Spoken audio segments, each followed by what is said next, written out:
Hi everyone, my name is Thibaut, I'm Camilla. I'm Dylan. I'm Olivia. And I'm Lucas. and today we're going to talk about how do credit card affect student financial well-being. So we all know that being in college, sorry. So we're going to start with the introduction, followed by the literature review and the two hypotheses, and we're going to continue with the survey and Salvo plan to end with the conclusion. So we all know that being a student is hard on social, financial, and psychological plans. So 7 out of 10 students feel stressed about their financial parts of their life, and it's really hard for them to focus on the financial, getting a job, and then being really good in school. So therefore, we figured that having a credit card is a really big thing for a student because it helps them for food, for books, and also as an emergency fund if they need help for cars or anything that is happening in their life. But with interest rates and people not being able to pay at the end of the month, it can become a lot of trouble for them, and it affects their life with a lot of stress. So we figured that credit card can be linked to a lot of stress in their life, and therefore the purpose of our research is to verify how my credit card affect the financial well-being of students in college. Taking a look at some of the literature found in our research, we first start with credit cards. Credit cards are used to make purchases by consumers and commercial businesses. Credit cards represent unsecured line of credit with varying terms for interest in the cardholder agreement. When a person uses the credit card, they agree to pay interest on the amount of the purchase if they don't pay it off within the terms in the cardholder agreement. Credit cards are just one factor when determining someone's credit score. Credit scores can predict how likely someone is to repay a loan in time. College students most often use credit cards for their convenience, to pay for emergencies, and to build credit history. Moving on to financial well-being. Financial well-being is the idea of being able to maintain a current standard of living and future aspirations for financial independence. Since this definition is subjective, it can only be measured by oneself. Financial well-being can depend on someone's personal factors such as sociodemographics, skills, attitudes, and motivations. It has been shown that in the workplace, employees who exhibit higher levels of financial well-being also experience higher levels of engagement, productivity, and happiness. If we were to apply this to college students, it can be assumed that they would experience similar trends within the classroom. So before we conducted any research, we hypothesized that students' lack of financial literacy with credit cards will negatively affect their financial well-being. We then conducted some secondary research, and it supported our hypothesis. According to a study on the impact of financial literacy on financial well-being, students with lower levels of financial literacy often result in excessive debt, credit problems, bankruptcy, and over-indebtedness, which all negatively affect financial well-being. Students should aim to increase their financial literacy so that they will not face these type of problems. On to our second hypothesis. We predicted that students with a lower financial well-being experience a toll on their mental health.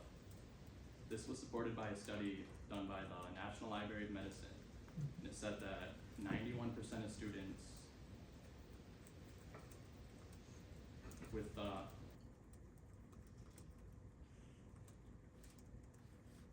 91% of students reported that an impact on their mental health due to financial literacy well-being. Moving on to our survey plan, we are going to talk about our independent variables and dependent variables. We identified 2 independent variables, which are financial literacy and financial well-being. As I will explain later, financial well-being is also going to be one of our dependent variables, but for now, let's just focus on it being our independent variable. So first of all, financial literacy. What does that mean? Financial literacy is the knowledge that college students have about risks and benefits of owning a credit card, about what a credit score is and what their credit score is, and also about their average spending with the credit card. The way we're going to measure financial literacy is through a financial literacy scale and also through a credit card usage scale. Our second independent variables is financial well-being, and financial well-being is the ability to manage finances, and we're going to measure that through a financial well-being scale. So if we dive deep a little bit more into our scales, we have our financial literacy scales is made of 33 questions, and it wants to assess the overall financial knowledge that college students have. So in particular, how to budget their finances, how to possibly invest their money, and also how to spend them in everyday life situations. Our second scale is a credit card usage scale. It's made of 12 questions, and the answers go from strongly agree to strongly disagree. Therefore, a Likert scale will be used to collect the data, and it aims to collect data about the limit that students have on their credit cards, and about their habits, such as impulsive buying. Our third scale is the financial well-being scale. It's still made of 12 questions, and it's divided into 3 parts. The first part describes how well the answers, how well the statements in the questions relate to the respondent. The second part reflects how often those statements apply to the respondent, and then this third part is just about general questions such as age, gender, or demographic. This scale wants to measure the effect that credit cards have on the financial well-being, in this case for college students. Moving on to our dependent variables, as I said, we have financial well-being. We're going to use the same scale to measure that. And then we have changes in mental health, because it's been demonstrated through different researches that the ownership of credit cards affects mental health, in particular for college students. So that's why we included that as one of our dependent variables. How we're going to measure that? We're going to use a subscale of the depression, anxiety, stress scale. This scale in particular is made of 14 questions, and the answers go from do not apply at all to strongly apply, and they just want to measure how the ownership of credit cards affects student mental health. And then for the sample plan, we have WHO, and our WHO will be college students 18 to 24. We're looking for college students with different genders and ethnicities from the United States.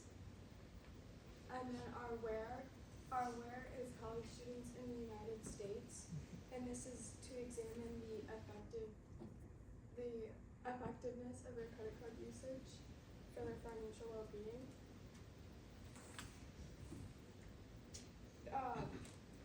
Our answers will be different from various universities due to just university being elsewhere.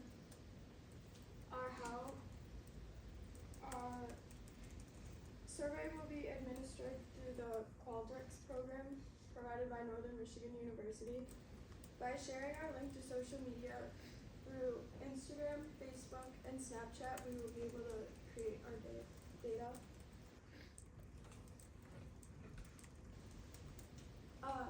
We hope to have the College of Business through Northern Michigan University share our survey at the beginning of their class sessions to get more students involved in the survey. And then the consent for our survey, all students will be given the option to exit the survey at any time. They will have the choice to exit the survey at any question. And for our survey, we'll be using area sampling, which is a choice of cluster sampling.